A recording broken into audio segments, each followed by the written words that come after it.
Welcome to Wichita Liberty TV with Bob Weeks. Well, welcome to another episode of Wichita Liberty TV, your weekly source for news and commentary on Wichita and Kansas government and politics. I'm your host, Bob Weeks. With me this week in the KGPT studios is Russell Sobel, who's visiting scholar in entrepreneurship at the School of Business Administration at the Citadel in South Carolina.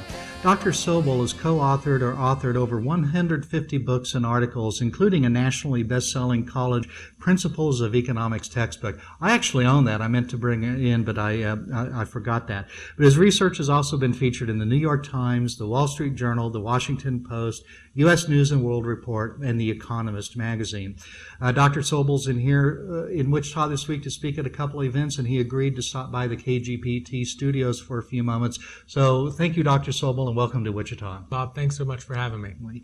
I know that an active part of your research and your writings and talkings and books and papers and everything is economic development incentives. And that's something that I've been focused on in Wichita, Kansas for a long time. And unfortunately, the Wichita metropolitan area has been underperforming either the entire company or even cities like Tulsa and Omaha that we selected as our regional peers, underperforming in a variety of ways. And unfortunately, the state of Kansas has been underperforming too as well. But yet, we do use a lot of economic development incentives in Wichita. The reason city officials have for giving these incentives, these grants, these tax abatements, TIF districts, all sorts of things, is to create jobs. Do these incentives really create jobs? Well, the basic premise behind the incentives is not fundamentally flawed in that the idea is that by making the business climate better and lowering taxes, you can create growth and prosperity. Mm-hmm. And economists have looked at for a long time at what policies tend to contribute to growth and prosperity, and we have a pretty good handle on the things that do. Mm-hmm. But the problem is applying that in practice means that you do them broad-based, not selectively. And there's a whole different can of worms that gets opened when you start applying these things selectively rather than doing broad-based policies. So what economists tend to find when we actually study these economic incentives, there's been numerous studies in journals that have looked at the effectiveness of these, is that they generally aren't very effective, don't have measurable increases in employment, earnings, things like that, and they're very expensive per job created. But there's a lot of other problems with them as well. But it's just not as easy to say, look, if we lower everyone's taxes, we get growth. Therefore, if we try to tinker with taxes for one company, it somehow does the same thing. Yeah, I think it's a tremendous temptation for states and cities to try to lure the big win, I remember many years ago, the Honda auto plant in Ohio and things like that. So we do spend a lot of money on those types of things. Yeah, I mean, one of the problems with doing it that's pointed out pretty heavily in the literature is it creates an environment where basically if you're a big company that's politically connected, there might be a state with a bad business climate or some bad tax policies. You can negotiate for yourself a pretty good business climate. Mm-hmm. But that isn't what really creates widespread growth and prosperity. What that's about is creating, several jobs in every county of the state every year, year after year. And you do that by extending those breaks to everybody. In other words, if it's good for one, and if the policy is good for one, it's good for everybody. Small entrepreneurs deserve just as many breaks as any big company does. And, we need to treat people fairly and evenly, because if you don't, what it encourages is an environment of favor seeking. Mm-hmm. And, just to give a quick example, we in the economics literature, there's a fellow named William Baumol, pretty famous economist, that's got some research about productive and unproductive entrepreneurship. And what his research suggests is that when instead of doing things broad-based, if you do them selectively, you create an environment where people have to spend their time and talents trying to seek favors through the political process, and that by itself discourages from growth. And one of the examples I like to give is in West Virginia, they have 5 pages of exemptions from their state sales tax, one of which is for Girl Scout cookies. Mm-hmm. We have that here too. Yeah, and I know how it got there in West Virginia. The Girl Scouts spent several days at the state capitol lobbying with their little Girl Scout uniforms on, free cookies for the legislators, right? Like all lobbyists do, they knew how to lobby. And I don't blame the legislators. I couldn't have said no to them either. But the problem is at Christmas time, the Boy Scouts go selling wreaths. they don't get a sales tax exemption. They have to charge sales tax, which isn't fair to the Boy Scouts. Well, of course, the Boy Scouts are now going to have to Boy Scout days at the legislature to get their sales tax exemption. So the two things to take from that example are, first, when the Girl Scouts spend 3 days at the state capitol lobbying, we give up those 3 days of their time and talent doing productive things, learning how to build campfires, helping old ladies cross the street, or actually selling the cookies to people who value them and are willing to pay for them. But more importantly, it now causes the Boy Scouts and everybody else to have to go seek favors. It draws a lot of resources away from running businesses and creating value towards trying to curry favors with the political process. And the point is, those resources have alternative uses. If we're going to spend $500 million on something, it's better to cut everybody's taxes than just to channel it to one. I think sometimes you hear the word political entrepreneurship versus market entrepreneurship, and that's definitely a problem here in Wichita. Now, the Boy Scouts and Girl Scouts, the sales tax, that's pretty small amounts of money. But when we're talking about major industries, for example, wind power here in Kansas, I mean, we're talking about substantial sums of money, I think. Yeah, a lot of states do that. I mean, and it's pretty easy to see if you pull up the pages on who has lobbyists. It's the big companies with lobbyists who are getting a lot of these breaks, and then it's the small people, just who have mom and pop business who then have to compete with that. There's a really good example from South Carolina. This lady I know, she was running a little retail store, and Walmart wanted to come to town, and she's like, look, I would have had hard enough time competing with Walmart to begin with. She said, I don't mind them coming. They're right, they're competition, whatever. But the problem is the city gave them all these breaks to open because of the number of jobs they're creating. Right. She said, now I can't compete with them at all because they're getting tax breaks that I don't even get. And she says, on top of that, they hired away a bunch of my employees, my labor costing. She said, I'm going to have to shut down. And it's bad enough that she's having to compete with Walmart, but now she's having to compete with them when they get this huge advantage she doesn't get. I think also in a lecture I listened to that's available at the Mercatus Center website, there's a problem with dealing with regulation and incentives as to economy of scale. First of all, a lot of the economic development incentives have a minimum amount. A tax increment financing district might have to be at least $25,000 or something like that. So if you're smaller than that, that's a problem there. But I think in your talk you talked about how many permits or so forth you have to get to open a convenience store in West Virginia or somewhere, and it was a huge number. And the point being that a big company like Walmart, they've got a staff of lawyers and they can amortize that cost over a big capital base. Small mom and pop operators really can't do that. Yeah. There's a case that had a lot of publicity associated with it. A young woman moved to, I believe it was Utah, from Africa and wanted to do African hair braiding, and she started doing it. And of course, the state cosmetology board came down on her because she wasn't a licensed cosmetologist with thousands of hours of training. And they don't even teach African hair braiding in that, but they got her shut down and so here's this woman who could have earned a living who now has to spend $10,000, $15,000, go through classes if she wants to pursue that route, which is going to shut her out of that marketplace. I think Walter Williams found a case like that here in Wichita some years ago that he's used in a lecture from time to time. I know a couple of years ago I was traveling in Washington, D.C., and I hadn't had time to get a haircut before I left. I know you viewers, you probably don't think I have to worry about haircuts, but I do once in a while. So I stopped by. It was a place kind of like a Supercuts, and they had room for me, and so I walked in there, and the lady was cutting my hair, and I says, well, I'm not from around here, and usually my wife cuts my hair. Can you tell that? And she says, your wife cuts your hair. Does she have a license? So why would a wife need a license to cut her husband's hair? Of course, for me, it's not very hard, but for other people, it could be much more difficult. But here in Wichita, we're thinking about regulating food trucks more extensively than we do right now. And I didn't think that was such a big deal, but then someone pointed out to me that if you want to open a restaurant, to actually have a physical restaurant, that takes a lot of money and capital and so forth. But a food truck might be a much easier way to get started in the restaurant business. Yeah, and I mean, the restaurant industry is such a good example. See, the beauty of capitalism, as it's meant to be, is that it allows uneducated immigrants who came here in the 1800s to start with nothing and be able to open a business, and as long as they were creating value, pleasing customers, they'd stay in business, profit, grow, expand.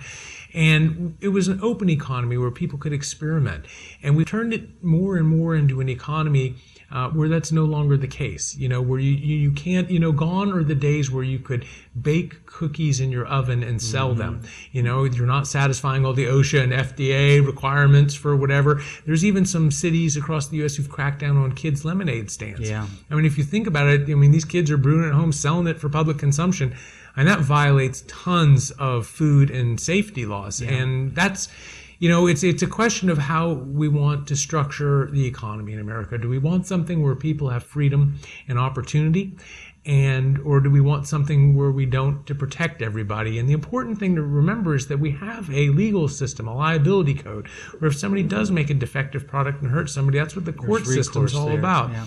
If I get a Budweiser tonight that's got poison in it and kills my eyesight, I'm going to be living in a beach house in Key West for the rest of my life because I'm going to sue their pants off, and that gives them an incentive not to put poison in the Budweiser. Exactly right, yeah. Well, that's very interesting, Dr. Sobel. Let's take a commercial break here for a couple moments, and when we come back, we'll continue talking about economic development and what can Wichita and Kansas do to get back on track. Wichita Liberty TV. We'll be right back. Well, welcome back to Wichita Liberty TV. We're here in the studio today with Dr. Russell Sobel, who's an economist at the Citadel in South Carolina. We've been talking about economic development incentives, and one of the things that we do here in Wichita is when we have an incentive, and sometimes an incentive is giving a company money or a forgivable loan, sometimes it's forgiving tax payments and things like that. They compute a cost-benefit ratio where it says, here's the cost of the incentive, here's the benefit we expect to get.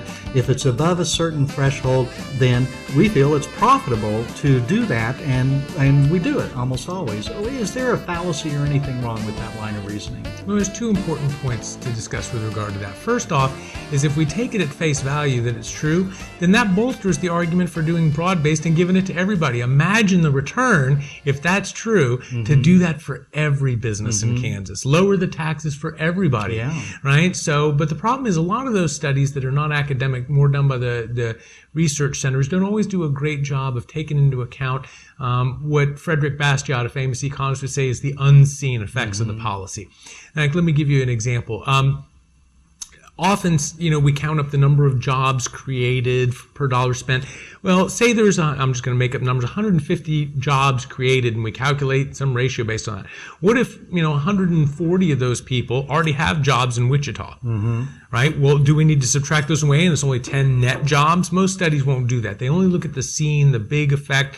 If anything, you need to look at the marginal additions to that. And if they don't do the proper adjustments for that, it's not real good. And also, if it means raising taxes on other people to provide government goods and services, then that's a problem. I mean, we have in economics very good logic on the way tax policy should be structured. I mean, first, we live in a country where we should have the rule of law, equal treatment for everybody under the law. Every business should be treated equally under the law. And so that means anything that's given to one person should be extended to others. We know that. But also, one of the best principles for tax policy is that, a business, like McDonald's, when you go there to eat, you pay for what you're consuming. Government provides goods and services for us, and we should pay for those as consumers of government. So if we're putting in, for example, roads and public works to support something, it's reasonable to expect people to pay the taxes to cover those things. That can come through taxes on the wages of workers as they come in or whatever, but there's reasons to levy taxes, but to claim somehow that one company deserves special breaks relative to another. I mean, if 10 small companies would create as many as that one big company, why does that one big company get a break, those other 10 don't? What's interesting is Sedgwick County Commissioner Coral Peterjohn, lately he's been taking on the line of questioning, when we have a certain amount of money we're going to grant for an incentive, how do we know that's the optimal level? And I've kind of hinted at, if we're going to make a $50,000 investment in this company to get a certain number of jobs, well, why couldn't we chip in another $50,000 and get even more jobs? There's all sorts of problems like that. And I think something else I caught on that I've talked about, and I picked up on your Mercatus Center lecture, is, how do we know which company companies to invest in. And I think there's a lot of research that it's very young firms, not necessarily small, but young firms that are the dynamic engine of growth. I made that up somehow, I guess. While most of our economic development programs are aimed at the old companies, the Boeings and the Beaches and Cessnas here in Wichita and things like that. Is there any truth to that, or? Yeah, but I mean, one of the things that's really important to think about, and this is what I would suggest you kind of push for, is that, to my knowledge, there's been several good examples where, these studies always come out in advance to try to justify the policy. They're released by the groups that are trying to justify the incentives. So, and when actually we wait, the incentives in place, a couple years pass, virtually every case that I've seen that's a follow-up study, looking back at did those jobs materialize, was that don't show that they're creating these level of benefits. And what I would challenge you to do is to take the cases where they've done studies like that in the past and try to see if you can actually now in retrospect go back and ask, how good were their estimates? Have it really materialized? Because in a lot of cases, the gains that they promise just don't materialize in terms of the cost-benefit ratios that they're suggesting. Yeah, and we do have some clawback provisions where if after a few years, if the company's not met the employment goals or something like that, that we can claw back some of the things. I think a couple times that's been threatened to, the city's granted a deferment or exception from it, because unfortunately, if a company has not met its target in growth or employment or whatever, it probably doesn't have money to give back. Yeah. They're just not doing very well, unfortunately. Another thing that we have here in Wichita is there's a lot of people who advocate for more spending on arts, and they have a study. It's a national study that talks about, there's an example, a theater company spends $25 on a gallon of paint, and then the merchant that sold it spends the money, and it ripples through the economy. No doubt that's true, but isn't the fallacy there that where did that $25 that the arts agency got from the city of Wichita or state of Kansas come from? And what would someone have done with that $25? Is their $25 any different than the arts organizations? Right, and that's the big problem with most of these studies, is that they ignore that. Economists call this the broken window fallacy. See, the argument would be this: suppose I go take a rock and throw it through one of your windows here. Does that create a job? Well, the visible thing is, clearly it does, because somebody's now going to make the new window, come and install the new window. So, hey, we'd be a really rich country, right, if we all went around throwing rocks through windows. We all know that's not true. So where's the fallacy, right? Well, here's how it goes. What the unseen effect is say it takes $60 to fix the window, is that if you spend the $60 to fix the window, indeed, you've created the jobs in the window industry and you've spent $60 and now you just have the same window back.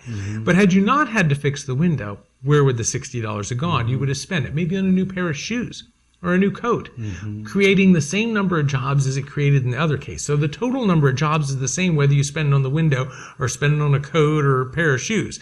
The difference is, in the first case, you just have your window back. In the second case, you have your window, unbroken window, and a coat or a new pair of shoes. Yeah. So, we lose the value of the broken window. And a problem with a lot of these studies is that they point to the seen, the visible. Even with a lot of the ARRA, the stimulus funds, they're counting up all that stuff instead of asking what else could have been done with that money. And that's what economics forces us to do, is ask, what's the opportunity cost? What else could we have done with that money? If we're going to spend this much money, is that the best way to spend it? At the federal level, we've spent over $2 trillion in stimulus funding. We could have eliminated all personal, individual income taxes and corporate income tax at the federal level for 2 years for that same amount of money. About $1 trillion, I think. Yeah, about $1 trillion a year. So imagine the difference of the economic effect of it had we cut everybody's taxes for 2 years to zero versus having the government spend it on all these shovel-ready projects. And when we start looking back at the way some of that stimulus money was spent, or when you start looking under the covers at any government spending, you find that, I think George Will says something like, nobody watches a rented car or something, or Milton Friedman, no one spends his money carefully as their own. I mean, when you or I spend money, when almost anybody spends money, or when they give it away to charity, they're usually have a big motive to seek out good use and get a good deal on that money, but not so much government when they're spending other people's money. So we'll be back in just a moment for another segment of Wichita Liberty TV.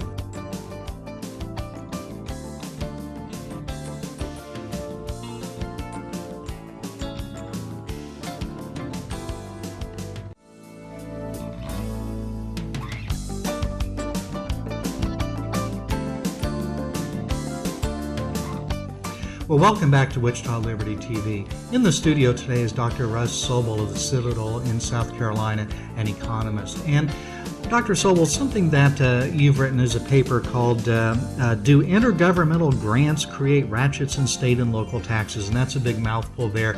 I have a feeling that you'll be able to simplify for that for us. And it has to do when an upstream government like the federal government gives grants downstream to the state governments. You know, we look at that as like kind of free money oftentimes, but I think your research has found that there's a long-term effect that's not so benign. Yeah, well, what motivated that study is back when the federal government started giving out the stimulus money. The state of South Carolina tried to turn down the stimulus monies flowing into the state, and the argument that was being made to turn them down was that the problem with taking these monies is that we're going to start new state programs that once that money's gone is going to force us to have to raise taxes, internal state taxes, to be able to continue to fund those into the future, making our business climate worse in the future because we accept the grant today.